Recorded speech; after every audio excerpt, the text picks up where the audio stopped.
Hello students, welcome to my YouTube channel. आज हम class plus one का definition का चैप्टर नंबर 11 करेंगे, जिसमें हम सेकंड मेथड के बारे में करेंगे। डिमिनिशिंग बैलेंस मेथड या रिटर्न ऑन वैल्यू मेथड, या दूसरे शब्दों में आप बोल सकते हैं reducing balance method.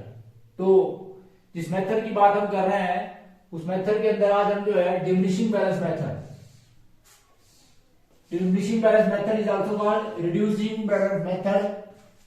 It is also called written down value method. Under this method, depreciation is charged on percentage base. तो इसमें depreciation is given in a percentage and charged on the opening balance of asset, that is book value of asset.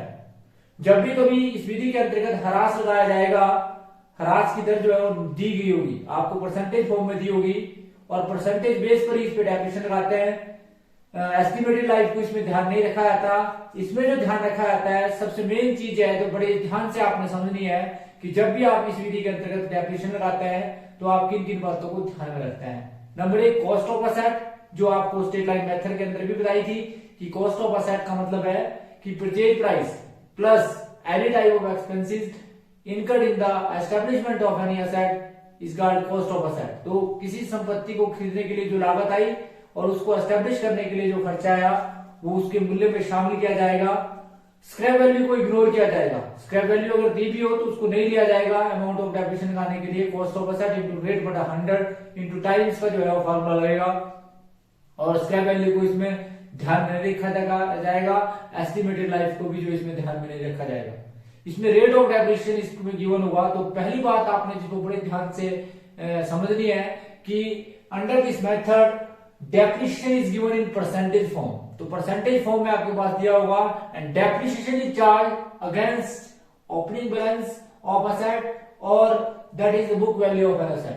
ये जो है charge किया जाएगा, जो asset की opening charge जो किया जाएगा और the asset that is the book value, मतलब ओपनिंग बैलेंस जो आएगा हर साल, क्योंकि पिछले साल का क्लोजिंग बैलेंस जो है अपने अगले साल का ओपनिंग बैलेंस होता है और जो वैल्यू डाउन करके आएगी उस पर डेप्रिसिएशन रहेगा।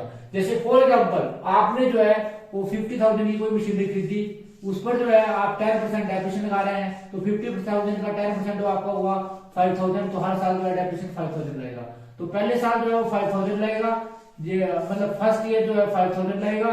तो 5,000 लगाने के बाद आपके पास जो बैलेंस आया वो 45,000 आया। फिर इसका 10% 4,500, दैट मीन्स की 40,500। इसी प्रकार से आपने फिर लगाया 450 और the process will so on. That means की जो वैल्यू डाउन करके आएगी, पहले बुक वैल्यू ये थी, फिर बुक वैल्यू ये थी, फिर बुक वैल्यू ये थी, तो जो वैल्यू बुक वैल्यू डाउन करके आएगी उस पर जो है प्रतिवर्ष ह्रास लगाया जाएगा। ह्रास की दर जो है वो प्रतिवर्ष जो है वो कम होती रहती है, ये परसेंटेज फॉर्म में होती है और इस प्रकार से ये डेप्रिसिएशन लगाया जाता है। तो ध्यान रखें इस बात का, इस विधि के अंतर्गत ह्रास की गणना करने के लिए आपके पास एक परसेंटेज दी होगी और उस परसेंटेज बेस पे आप जो है उसकी बुक वैल्यू पर जो है उस डेप्रिसिएशन को चार्ज करेंगे। जैसे आप लोगों को बताया कि मान लो फॉर एग्जांपल एक असेट की वैल्यू 50,000 है, उस पर आपने 10% डेप्रिसिएशन लगाया, तो पहले साल लगा 5,000, घटाने के बाद जो उसकी वैल्यू बची वो 45,000 बची। 45,000 का 10% दैट इज 4,500। इसी प्रकार से अगले साल का डेप्रिसिएशन लगा 40,500 का 10% 4,050। तो इस प्रकार से हर साल जो है the process will go on और तब तक लगता रहेगा जब तक कि इसकी वैल्यू जो है वो एस्टिमेटेड लाइफ जब तक इसकी रहेगी या इसकी वैल्यू 0 ना हो जाए, तब तक आप डेप्रिसिएशन जो है कंटिन्यूअसली लगाते रहते हैं। तो ये आपका था कि किस प्रकार से जो है वो रिड्यूसिंग बैलेंस मेथड से या डिमिनिशिंग बैलेंस मेथड से जो है डेप्रिसिएशन चार्ज किया जाता है। उसके बाद इसके मेरिट्स क्या है। Number 1, it is very easy to calculate. तो सबसे पहले तो आपने देखा कि इस पर जो है इसको कैलकुलेट करना जो है वो आसान होता है, क्योंकि आपने देखा कि हर साल जब हमने इसको कैलकुलेट किया तो ये हमारा आसान था कि जो वैल्यू डाउन करके आती है हमने इसकी ओपनिंग कॉस्ट को नहीं देखना है, बल्कि जो वैल्यू डाउन करके आती है उस पर हर वर्ष जो ह्रास लगाते हैं और उसे गणना करना जो है वो आसान हो जाता है। उसके बाद नंबर 2 जो है ये कहा जाता है कि वर्किंग एफिशिएंसी। ये कहा जाता है कि जब भी ह्रास लगाया जाता है तो ह्रास लगाते समय इसमें ह्रास की जो कार्य क्षमता है उसको ध्यान में रखा जाता है। एफिशिएंसी मतलब वर्किंग एफिशिएंसी क्या है एसेट की, उसको विशेष रूप से ध्यान रखा जाता है कि किसी एसेट की वर्किंग एफिशिएंसी क्या है और उसकी वर्किंग एफिशिएंसी पर किस प्रकार से लगाया जाएगा, उसको भी जो है वो विशेष रूप से ध्यान रखा जाता है कि उसकी कार्य करने की क्षमता क्या है। कार्य करने की क्षमता का मतलब है कि वो कितने साल तक चलेगी और कितने साल उस पर ह्रास लगा के जो है उसकी वैल्यू पूरी हो जाएगी, तो कार्य क्षमता पर निर्भर करता है। उसके बाद equal effect on repair and depreciation, ये कहा जाता है कि इस विधि के अंतर्गत रिपेयर जो है वो शुरू में जो है कम होती है, इसलिए ह्रास की दर अधिक होती है, परंतु धीरे धीरे जैसे जैसे पुरानी मशीनरी हो जाती है रिपेयर की अधिक आवश्यकता पड़ती है, डेप्रिसिएशन की कम पड़ती है, तो डेप्रिसिएशन कम लगता है और उस कंडीशन में रिपेयर बढ़ जाती है। तो इस प्रकार से ये कहा जाता है कि इक्वल इफेक्ट पड़ता है, ओवरऑल जो इफेक्ट पड़ता है वो इक्वल पड़ता है, क्योंकि शुरू में रिपेयर कम और बाद में डेप्रिसिएशन कम और बाद में रिपेयर ज्यादा, तो इस प्रकार से जो इक्वल इफेक्ट जो है प्रॉफिट एंड लॉस अकाउंट पर हमेशा पड़ता है। तो ये भी इसका मेरिट्स है। नंबर 4 और सबसे इंपॉर्टेंट बात कि income tax act 1961, income tax act 1961 के अनुसार भी इसी सिद्धांत को जो है, इसी मेथड्स को जो है वो मान्यता दी गई है। ये जो इनकम टैक्स एक्ट है वो भी क्या है कि return down value method, diminishing balance method या रिड्यूसिंग बैलेंस मेथड को जो है वो मान्यता देता है। उसके बाद आप सभी जानते हैं कि scrap value never be zero, इसके कंडीशन के अंदर ये कहा जाता है कि एसेट के बिल्कुल बेकार हो जाने पर भी इसकी स्क्रैप वैल्यू कभी भी जीरो नहीं होती है। तो ये भी इसका जो है एक मेरिट है कि कुछ ना कुछ एसेट की वैल्यू हमेशा ही आपके पास होती है। उसके बाद ये थे इसके मेरिट्स में आपने पढ़ा कि इसको कैलकुलेट करना आसान होता है, ये इसकी कार्य क्षमता पर निर्भर करता है। नंबर 3 आपने पढ़ा कि रिपेयर और डेप्रिसिएशन का इक्वल इफेक्ट पड़ता है और इनकम टैक्स एक्ट के द्वारा भी इस सिद्धांत को मान्यता दी गई है। उसके बाद आप लोगों ने पढ़ा कि इसकी वैल्यू जो है वो कभी भी जीरो नहीं होती है। उसके बाद आप पढ़ेंगे इसके डीमेरिट्स। इसके डीमेरिट्स क्या है? Number 1, no provision for interest on investment.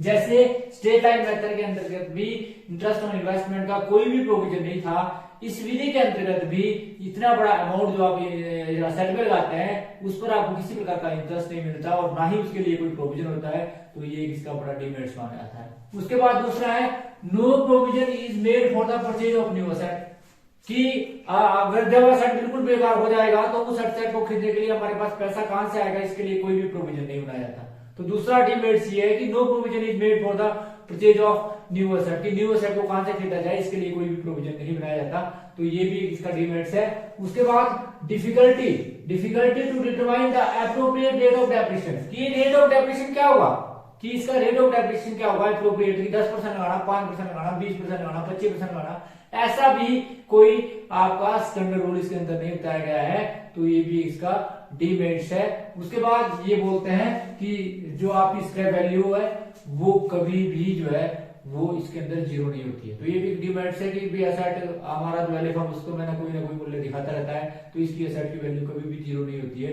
ये इसका मेरिट्स भी है और दूसरा इसका डीमेरिट्स इसलिए क्योंकि हमारे पास एसेट है नहीं, अब हम इसकी स्क्रैप वैल्यू को जानना चाहते हैं, इसकी स्क्रैप वैल्यू का हमारे पास कोई भी कभी भी जो है जीरो नहीं होती है, साथ कुछ ना कुछ वैल्यू जरूर रहती है। तो ये था जी कि इसके डीमेरिट्स, जिसमें आपने पढ़ा कि no provision for interest on investment, number 2 no provision is made for the purchase of new asset, और third one is difficulty to determine the appropriate rate of depreciation, and the fourth one is scrap value never be zero, कभी भी जो है वो zero नहीं होती है। तो उसके बाद ये इस दोनों मेथड की तुलना करने के बाद ये कहा गया है कि जो दूसरा मेथड है अर्थात जो आज आपने मेथड पढ़ा diminishing balance method, reducing balance method या रिटर्न डाउन वैल्यू मेथड जो है, ये जो है वो as compared to straight line method जो है वो ज्यादा अच्छा माना जाता है। यदि दोनों विधियों में से आप किसी भी विधि को अपना सकते हैं, ये ऐसा कोई हार्ड एंड फास्ट रूल नहीं है। जो 10 की 10 डेफिनेशन की विधियां बताई गई हैं उस विधि में से भी किसी विधि को आप अपना सकते हैं, डिपेंड करता है बिजनेस के नेचर पर, बिजनेस के ऑब्जेक्टिव्स पर, और किसमें व्यापारी को व्यापार करने से जो है फायदा होगा, तो वो उसके ऊपर डिपेंड करता है। उसके बाद अब बात आती है कि इसके बीच में डिफरेंस क्या है। अगला क्वेश्चन जो है बड़ा इंपॉर्टेंट क्वेश्चन की, what is the difference between fixed installment method and diminishing balance method. Fixed installment method और डिमिनिशिंग बैलेंस मेथड के बीच में क्या अंतर है? नंबर 1 अंतर है अमाउंट। आप सभी जानते हैं कि फिक्स्ड इंस्टॉलमेंट मेथड में जो अमाउंट ऑफ डेप्रिसिएशन है वो प्रति वर्ष ईयर टू ईयर सेम रहता है, जबकि रिटर्न डाउन वैल्यू मेथड के अंदर या रिड्यूसिंग बैलेंस मेथड के अंदर जो आपका डेप्रिसिएशन की दर है वो प्रति वर्ष जो है वो रिड्यूस होती रहती है, हर साल जो है उसको उसकी वैल्यू जो है वो रिड्यूस होती रहती है। ठीक है जी। तो नंबर 1 क्या है कि फिक्स इंस्टॉलमेंट मेथड के अंदर डेप्रिसिएशन की दर जो है वो प्रति वर्ष समान रहती है, जबकि रिटर्न डाउन वैल्यू मेथड के अंतर्गत ह्रास की दर जो है वो प्रति वर्ष कम होती रहती है। उसके बाद कैलकुलेट, आप सभी जानते हैं जो आपका फिक्स्ड इंस्टॉलमेंट मेथड है या स्ट्रेट लाइन मेथड है, उस विधि के अंतर्गत ओरिजिनल कॉस्ट मेथड है, उस विधि के अंतर्गत जो असेट जो डेप्रिसिएशन जो कैलकुलेट किया जाता है वो कैलकुलेट किया जाता है कॉस्ट प्राइस अर्थात इसकी ओरिजिनल कॉस्ट पर, जिस मूल्य पर यह खरीदा गया है प्रति वर्ष उसी पर यह कैलकुलेट किया जाता है। जबकि आप सभी जानते हैं कि जो आपका रिटर्न डाउन वैल्यू मेथड है उसके अंतर्गत डिमिनिशिंग बैलेंस मेथड के अंतर्गत, रिड्यूसिंग बैलेंस मेथड के अंतर्गत बुक वैल्यू या ओपनिंग बैलेंस पर जो है इसको कैलकुलेट किया जाता है। शुरू में कॉस्ट प्राइस पर, फिर जो डाउन वैल्यू करके आती है उस पर जो है हर वर्ष जो है ह्रास कैलकुलेट किया जाता है। उसके बाद अब आता है rate of depreciation. Rate of depreciation का मतलब है कि हर वर्ष जो है ह्रास की दर जो है वो वेरी करती रहती है। किसमें सेम रहती है, किसमें रेट ऑफ डेप्रिसिएशन जो है वो सेम रहता है, किसमें बोला फिक्स्ड इंस्टॉलमेंट मेथड में, क्योंकि जितना भी डेप्रिसिएशन आएंगे वो हर वर्ष में उतना ही रहेगा और उस पर उतना इफेक्ट पड़ेगा। जबकि आपका रिटर्न डाउन वैल्यू मेथड है उसमें रेट ऑफ डेप्रिसिएशन जो है वो प्रति वर्ष जो है असेट की दर पर जो है फ्लक्चुएट होता रहता है, परिवर्तित होता रहता है और वह डाउन वैल्यू पर आता रहता है, उसकी वैल्यू जो डाउन करके आती है उस पर लगता है। अर्थात ह्रास जो है वो प्रति वर्ष समान नहीं रहता, बल्कि उसकी वैल्यू जो है वो डाउन वैल्यू करके आएगी जो उस पर ह्रास रहेगा। उसके बाद रिपेयर एंड डेप्रिसिएशन, तो स्ट्रेट लाइन मेथड के अंतर्गत रिपेयर और डेप्रिसिएशन का इक्वल इफेक्ट पड़ता है, जबकि आप सभी जानते हैं कि जो आपका रिटर्न डाउन वैल्यू मेथड है अर्थात सेकंड मेथड है उस विधि के अंतर्गत जो आपका रिपेयर और डेप्रिसिएशन है वो हमेशा वेरी करता रहता है, परिवर्तितशील रहता है। शुरू में आप सभी जानते हैं रिपेयर कम होती है, डेप्रिसिएशन ज्यादा लगता है और अंत में जो है वो डेप्रिसिएशन जो है वो कम लगता है और रिपेयर जो है वो ज्यादा होती है, वो आपका रिटर्न डाउन वैल्यू मेथड के अंतर्गत है। तो इस प्रकार से ये देखा जी आपने कि किस प्रकार से जो है वो डिमिनिशिंग बैलेंस मेथड और फिक्स्ड इंस्टॉलमेंट मेथड के अंदर अंतर है। नंबर 1 अमाउंट जो है फिक्स्ड इंस्टॉलमेंट मेथड के अंदर सेम रहता है, जबकि रिटर्न डाउन वैल्यू मेथड के अंतर्गत अमाउंट ऑफ डेप्रिसिएशन जो है वो क्या रहता है, अमाउंट ऑफ डेप्रिसिएशन जो है वो कम होता रहता है। नंबर 2 बात कैलकुलेशन कि जो डेप्रिसिएशन कैलकुलेट किया जाता है वो कॉस्ट प्राइस पर कैलकुलेट किया जाता है स्ट्रेट लाइन मेथड के अंतर्गत, फिक्स्ड इंस्टॉलमेंट मेथड के अंतर्गत, जबकि रिटर्न डाउन वैल्यू मेथड के अंतर्गत या डिमिनिशिंग बैलेंस मेथड के अंतर्गत ये जो है जो वैल्यू बुक वैल्यू डाउन करके आती है जो वैल्यू उस पर कैलकुलेट किया जाता है। अगर बात करें रेट ऑफ डेप्रिसिएशन का, तो रेट ऑफ डेप्रिसिएशन जो है वो फिक्स्ड इंस्टॉलमेंट मेथड के अंदर वेरी करता है, नहीं करता है, सेम रहता है।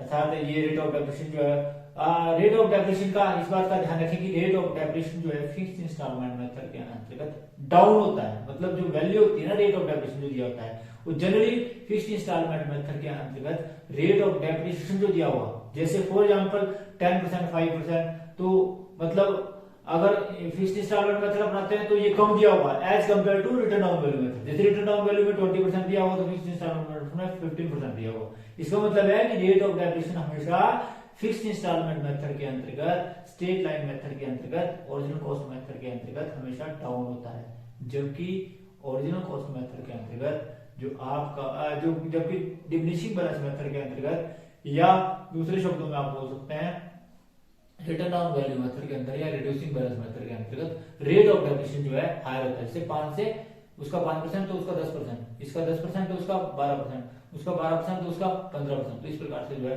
रेट ऑफ डेप्रिसिएशन जो है हायर होता है किसमें, डिमिनिशिंग बैलेंस मेथड में, जबकि रेट ऑफ डेप्रिसिएशन जो है फिक्स्ड इंस्टॉलमेंट मेथड में जो है वो कम होता है। ठीक है, इसी प्रकार से रिपेयर एंड डेप्रिसिएशन, तो मैंने आपको बताया कि रिपेयर और डेप्रिसिएशन का फिक्स्ड इंस्टॉलमेंट मेथड में हमेशा इक्वल इफेक्ट पड़ता है, जबकि डिमिनिशिंग बैलेंस मेथड के अंदर रिपेयर और डेप्रिसिएशन का जो है वो क्या पड़ता है, इक्वल इफेक्ट नहीं पड़ता है। तो thanks for watching the video. इस वीडियो के अंतर्गत आपने सेकंड मेथड का जो भी आपका थ्योरेटिकल पोर्शन था, जो बड़ा इंपॉर्टेंट पोर्शन था, जो आपको पढ़ाया, अगले वीडियो के अंतर्गत हम इसका प्रैक्टिकल क्वेश्चन करेंगे। तो thanks for watching the video. Please like and subscribe my channel. Thank you.